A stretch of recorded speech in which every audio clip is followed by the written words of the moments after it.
சுப்பன் காணவில்லை அன்று முதல் இன்று வரை அக்கரமும் வாழவில்லை வெட்ட வெட்ட வாழைதான் அது அள்ளித்தரும் வாழ்வைத்தான் வெட்டி போட்ட மண்ணுதான் அதை கட்டி காத்தா பொண்ணுதான் நாம் வாழும் வாழ்வே அது சில காலம்தான் உறவோடு வாழ்ந்தா அது பூக்கோல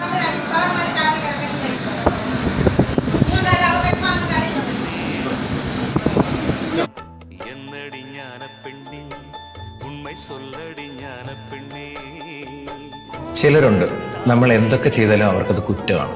സംസാരിച്ചാൽ കുറ്റം, നിശബ്ദനായാൽ കുറ്റം, നന്മ